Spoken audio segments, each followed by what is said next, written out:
Hey, what is up, guys? Today I want to check out the Glycine Combat Sub GMT in bronze. I also want to say thanks to Random Rob. He was kind enough to include some swag when he shipped this watch back to me. This hat is pretty sick, and it even matches the bronze tones of this watch, so that's pretty awesome. Thanks a lot, man. But let's go ahead and flip the camera around and get into the review. What is up, guys? Let's go ahead and check out the Glycine Combat Sub GMT. So I've been meaning to make this review for a while now. I actually filmed that intro right after Rob shipped this watch back to me. Shout out to him for taking the time to review this watch and making sure people knew about this model. As for me, I've just been busy with normal life stuff, work and all that. And we actually just bought our first house. So if you've been home shopping in this market, you know how crazy it is. And good luck to anybody out there doing that. But let's go ahead and get into the review. So they do have the bronze case available in a few different colorways. They have this brown dial, which was my choice. They have a olive green dial, which looks really good. And I think that olive green's going to contrast nicely against the bronze case, especially when it starts to patina. They also have a blue dial, which I didn't think I was going to like at first, but I'll throw in a picture here, and it looks great on this matching blue silicone strap. And if you're not a fan of bronze, they also have this model available in stainless steel in a few different colorways. But since I have the bronze case, let's go ahead and talk about that.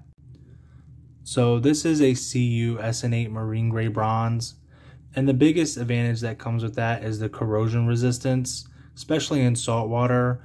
You'll see CU SN8 commonly used in boat propellers, so it offers up a decent amount of corrosion resistance, and that's why it's so commonly seen in sport watch cases that could see some abuse and, you know, be used out there diving and all that. So there are a few different other bronze alloys that are prevalent in the watch space, and they are CU SN6, and that is a more red copper color because it has a lower tin content, and that will patina faster than CU SN8. And then there are also bronze alloys that use aluminum, and they are C954, and those patina even slower than CU SN8. So I find myself liking CU SN8 the most out of all the bronze alloys because it doesn't patina right away like CU SN6, and it doesn't take as long to patina as C954 that has aluminum in it. So, you know, happy medium there is CU SN8. And if you're not a fan of bronze, I highly suggest that you do try a bronze case out. There are different alloys available that can fit your preferences as well. So, you know, keep that in mind. Also, bronze is just, you know, super cool. There's something warm about it, and really versatile. I like how you can patina your watch up. I actually took the patina off of this one for the video, but right before this, it was really starting to warm up quite nicely. And there's just something nice about being able to look down at your watch and it be changing and just looking slightly different every day as you wear it.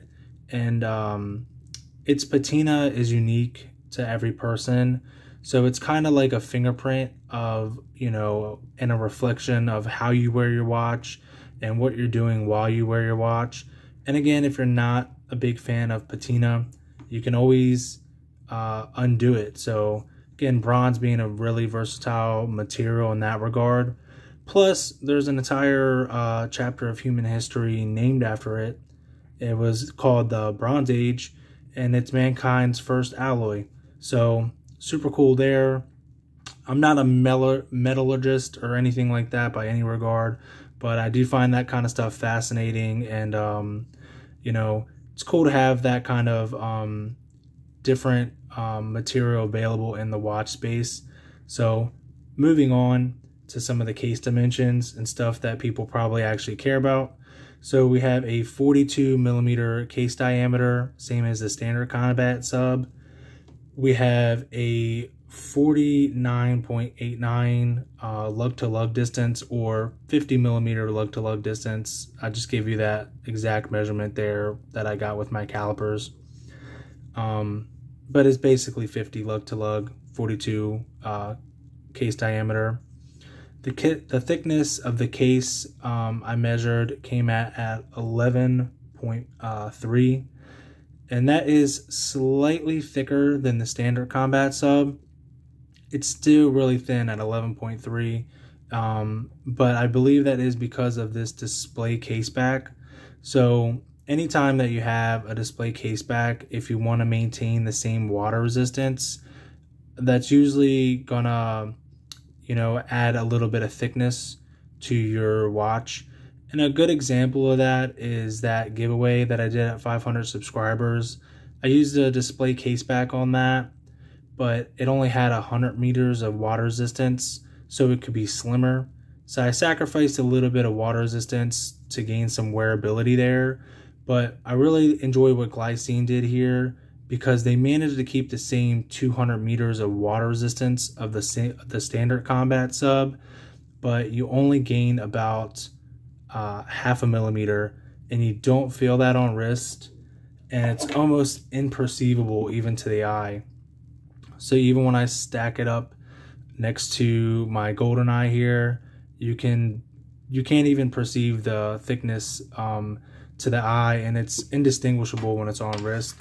So I do appreciate that they kept it thin and true to the standard combat sub, while still giving you a display case back. So really nice there. Let's go ahead and get into some of the dial details. And I think the first thing that most people are going to say is that this watch looks like a GMT Master root beer, and they're not wrong. If you don't like that aspect of it, there are different colorways for sure. I really enjoy that, and I actually really like the GMT Master root beer, the older ones especially, with the the Napole dials. So those are really cool, and I actually prefer the older GMT Master root beer to the new one with the rose gold. I might be the minority there, but that's just how I feel. So they're not wrong about that, especially with the broad arrow up there at 12, the almost identical arrow style GMT hand, the Cyclops over the date window, and a lollipop hour hand, but really kind of resembles a Mercedes hand without the Mercedes sign in there. So it does kind of look like a GMT Master root beer homage, but it's also done playfully, and it's got a lot of its own vintage-esque design details as well. You can tell that Glycine just had a lot of fun designing this. It's got a roulette style date wheel, so it's not a true roulette date wheel, but you get all the fun of one with the red markers on the white background. That matches really nicely with the GMT text on the dial and the GMT hand. So nice touch there. And it does have a lot of its own Glycine history with it, because these odd markers here are all done with these triangles. So that's a nice touch and a callback to the Airman. So most Airman have these triangles on the odd markers as well. So that's a really cool design detail. So Glycine pulling from their own GMT history there. And I'm glad to see that they did that on the bezel, because they do have their own history with GMT watches. They were really one of the first. So cool to see that. Nice touch there. But other than that, even when you put it next to other combat subs, it becomes super apparent which family this belongs to. When you put it next to another combat sub, it's really clear that this is a combat sub. It's got a lot of similar characteristics. Not only the case, but it's got this little rider tab up here at 12, like all combat subs. All combat subs have a paddle seconds hand. And Glycine has always been doing this lollipop style hour hand. Because, you know, they kind of know who's at the top of that dive segment anyway. So they've kind of always done that in a playful way. Plus, Glycine combat subs have always been a vintage kind of inspired diver. And I feel like they were ahead of the game in that aspect. They were one of the first doing that, even before it was popular. So they're not just kind of jumping on the bandwagon here. I feel like, you know, all combat subs have that more vintage-esque design details with them. And that's, you know, one of the reasons why I like this watch so much. If my camera would focus. So it still keeps a lot of those really cool vintage details. And, you know, even though the indices are, you know, framed, they're not really applied. They're still really nice and flat and close to the dial, keeping with that vintage aesthetic. But you do get some light play out of those. So I feel like that's kind of the best of both worlds there as well. You get some more light play and it does look better, but it doesn't pop out at you and seem too modern for the rest of the watch. Looking closer at the dial details, we do have just this matte dial, non-reflective, really nicely done and clean. And again, back to those indices, they are slightly framed, but not really applied. Not really sure how they did that there. And then we have a nice brushed handset. I'll pop in some outside shots here so you can get a better look at what this watch looks like outside. And again, you can see that deep grain brushing on the handset. Looks really nice with the almost kind of applied indices there, especially out in the light. But anyway, moving on to the bezel. So we have this really nice chocolate brown for the PM scale on the GMT bezel. And then we have this really nice contrasting caramel brown for the AM scale. I think that looks really cool. And because it's aluminum, it does match that more vintage style design cue. And the colors just are better and they pop better than ceramic does, especially with brown. Plus it's got this nice cool concentric brushing around the GMT bezel. And then obviously all the markers are done in that rose gold color to match the hands and indices. And you know, the more copper color of the bronze case. The bezel is also a 48 click bidirectional bezel. And I'll go ahead and let you listen to the action right now.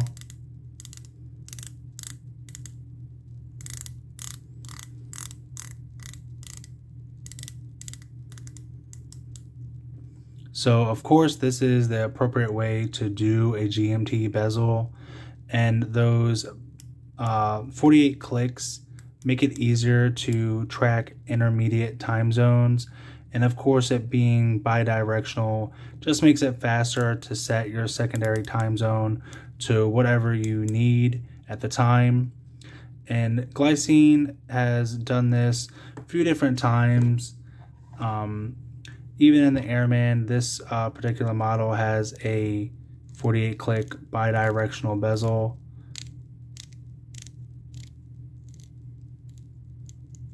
So happy to see that Glycine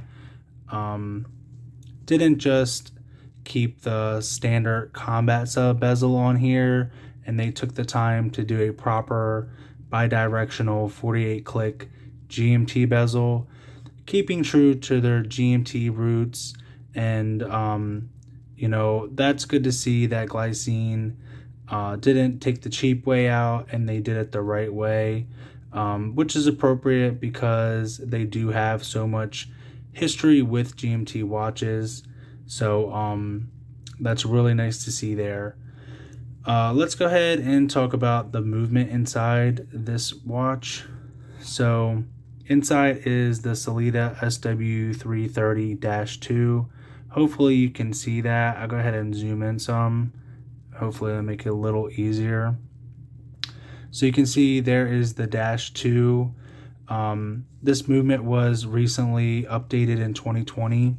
I'll go ahead and show you first though what Glycine was just recently using, and that is of course the Sellita SW330-1, and hopefully my camera will focus.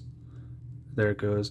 So you can see there on the base plate the SW330-1. So anytime Sellita updates this movement, they go ahead and add a -1 and -2 and so forth and so on with all the changes there. And of course, this movement itself is based on the older ETA 2893-2. You can see that there on the base plate of this movement. So this architecture has been around for quite a while, and it is a proven workhorse movement. And this is probably one of the best versions. Actually, it is the best version of this movement. And let's go ahead and talk about some of the improvements that happened in 2020 with this particular movement. So they did increase the power reserve to 56 hours, which is just good to have, especially in practice. You know, it goes an entire weekend after you've set it down with that extra power reserve. If you weren't aware, the old SW330 and ETA variants only had 42 hours of power reserve. So they bumped it up to 56 hours here, which is nice to see. And that was achieved by having a bigger mainspring barrel. I think they even changed the teeth on the mainspring barrel. And they also changed the mainspring itself. And I'm pretty sure the mainspring material as well to extend that power reserve. So really cool to see that there. Sellita also says that they updated 6 components in the GMT wheel drivetrain. And I didn't really notice that at first, but I have to say, after comparing them side by side, the 330-2 and 330-1, setting the GMT hand is smoother on this variant. And even when you set the time, there's just less slack in the drivetrain.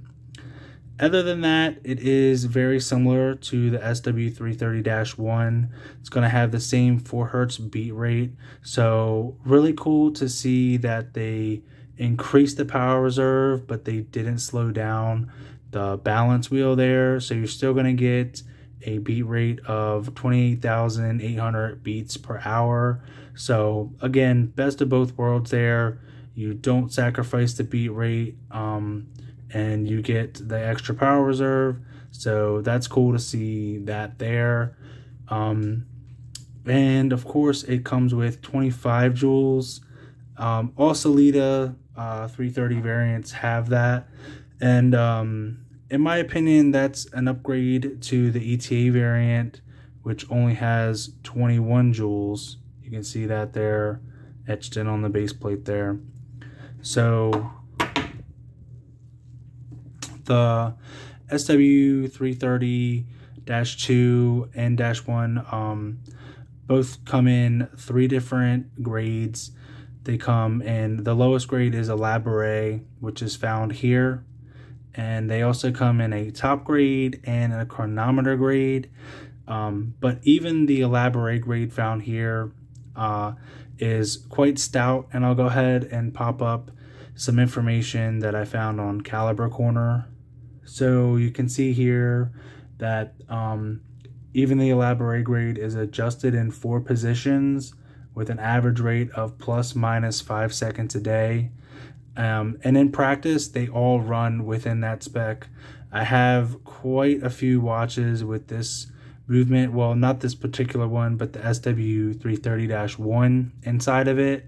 And all of them run plus 5 seconds or better a day. And again, they're adjusted in 4 positions. So no matter how you wear it, if you're doing whatever that particular day, crown down, dial up, doesn't really matter. It runs the same. So, you know, these movements are well tested and proven workhorse movements. And I've never had a problem with one. And again, this is the best version available with those current upgrades. So let's go ahead and zoom out some.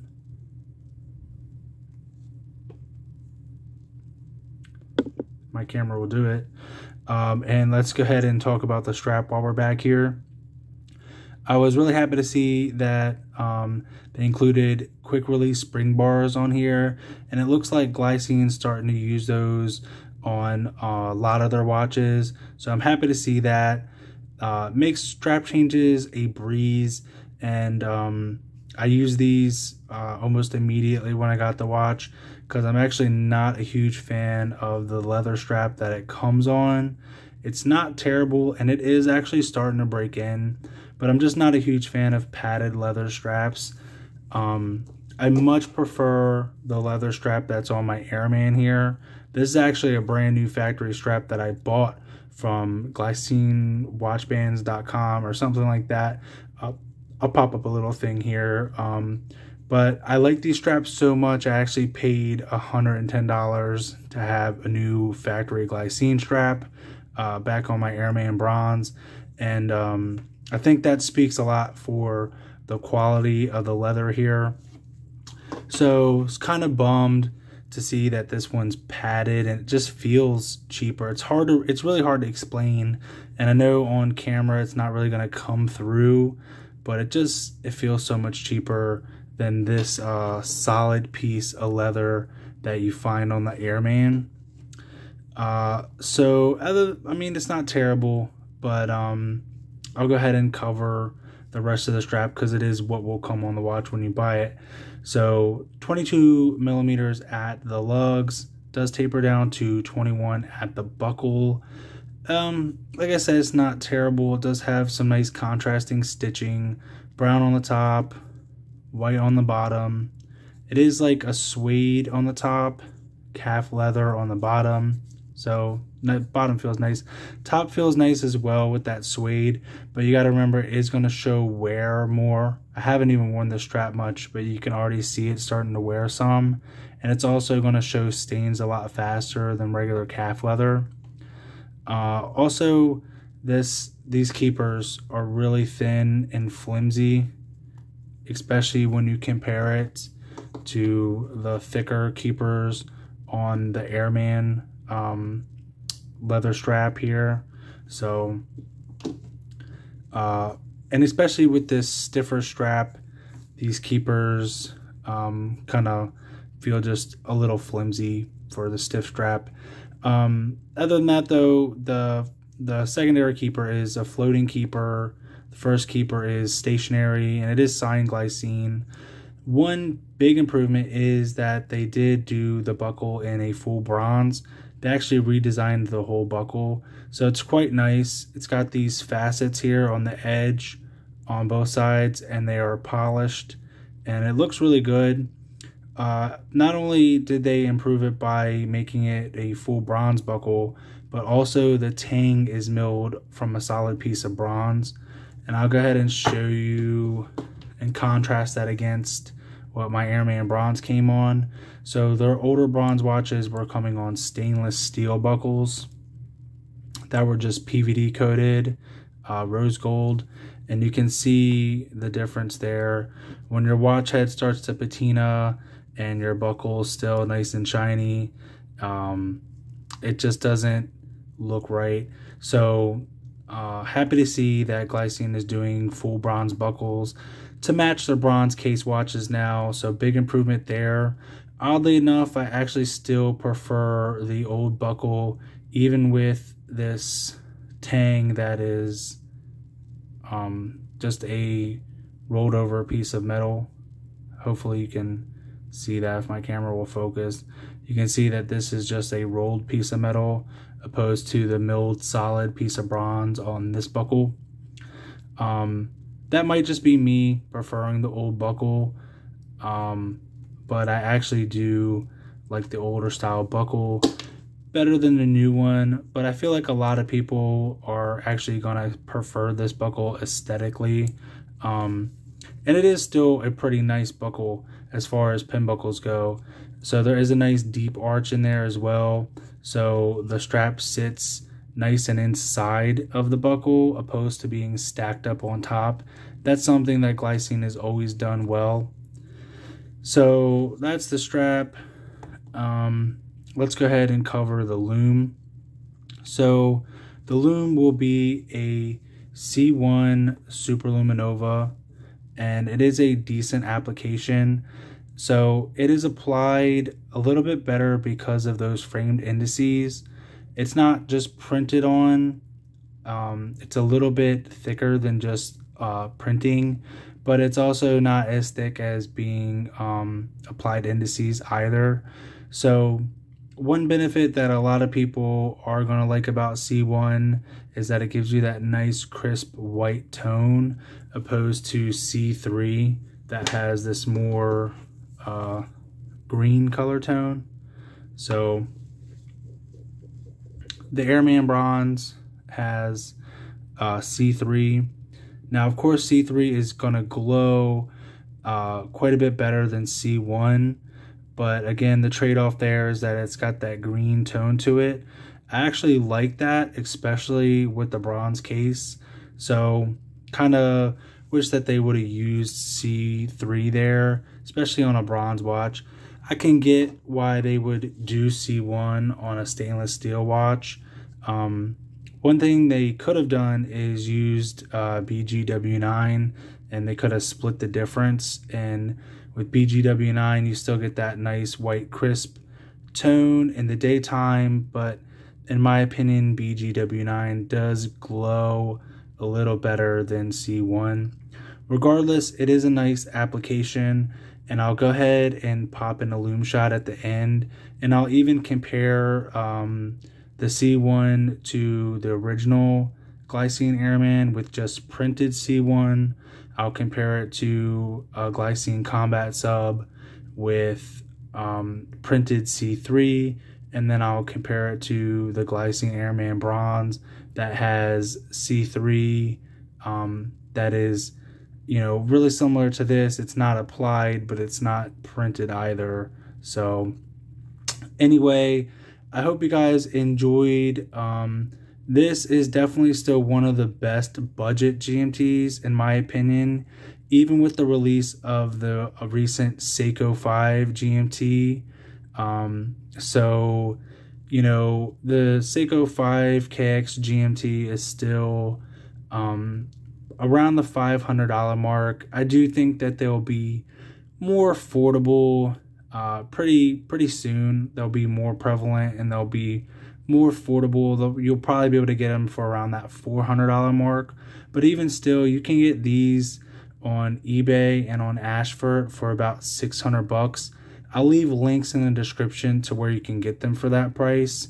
And again, this watch is going to have a better power reserve to the new 5KX, and it is going to have a sapphire crystal, so you're going to have some upgrades there.